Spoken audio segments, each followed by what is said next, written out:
আসসালামু আলাইকুম এভরিওয়ান। দেশের যা বেহাল অবস্থা আমরা কিন্তু সকলেই তা জানি, নতুন করে বলার কিছুই নেই। আমাদের মাননীয় প্রধানমন্ত্রী তার পদ ত্যাগ করে দেশ থেকে পালিয়েছেন। তিনি তার ছেলের কাছে লন্ডনে চলে গিয়েছেন। তিনি দেশ ত্যাগ করার পরে দেশের যে কী এক বেহাল অবস্থা, আওয়ামী লীগ নেতাগুলোকে তো জনগণ পারলে একবারে পিটিয়ে মারবে এরকম। তাদেরকে তো খুঁজে পাচ্ছে না, যার কারণে তাদের বাসা, অফিস ইত্যাদি এগুলোতে তারা দোকানপাট পুড়িয়ে দিচ্ছে, যন্ত্রপাতি ভেঙে দিচ্ছে।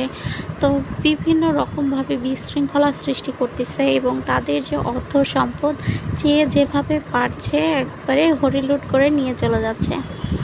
তো আমি ভিডিওতে দেখলাম যে গণভবনের যে অবস্থা, ফ্রিজ, এসি, টিভি, কাপড় এবং মাননীয় প্রধানমন্ত্রীর শাড়ি ইত্যাদি, সবজি বলেন, যাই বলেন, কি না কি নিয়ে যাচ্ছে, যা পাচ্ছে তাই নিয়ে চলে যাচ্ছে, হরিলুট করে সব কিছু নিয়ে চলে যাচ্ছে।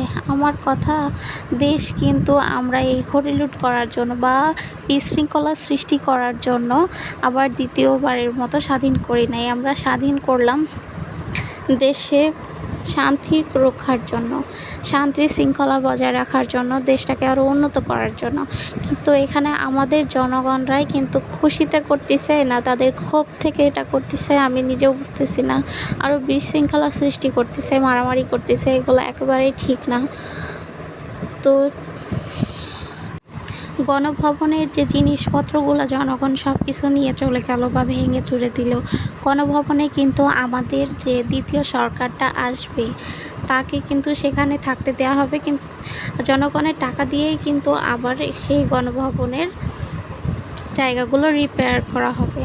তো আমাদের টাকা দিয়েই কিন্তু সেগুলো আবার ঠিক করতে হবে। আমরা পাবলিকরাই আবার এগুলো সব ভেঙে চুরে হরিলুট করে নিয়ে চলে যাচ্ছি। ক্ষতি কিন্তু আমাদেরই হচ্ছে, আমরা কিন্তু একবারও তা ভেবেও দেখছি না বা ভাবছি না।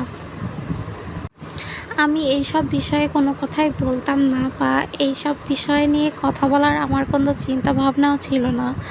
আমাদের বাসার সামনেই আওয়ামী লীগ নেতার বাসা, তো সেখানে এমনভাবে আগুন দেওয়া হচ্ছে এবং মারামারি করা হচ্ছে এবং তাদের বাসার যে বাইরে যে জিনিসপত্রগুলো যে যেভাবে পারছে নিয়ে চলে যাচ্ছে। তো এগুলো দেখে আমাদের অনেক বেশি খারাপ লাগতেছে এবং আমরা অনেক বেশি ভয় পাচ্ছি, যেহেতু আমাদের বাসার সামনে এরকম আগুন দেওয়া হয়েছে এবং মারামারি করা হচ্ছে।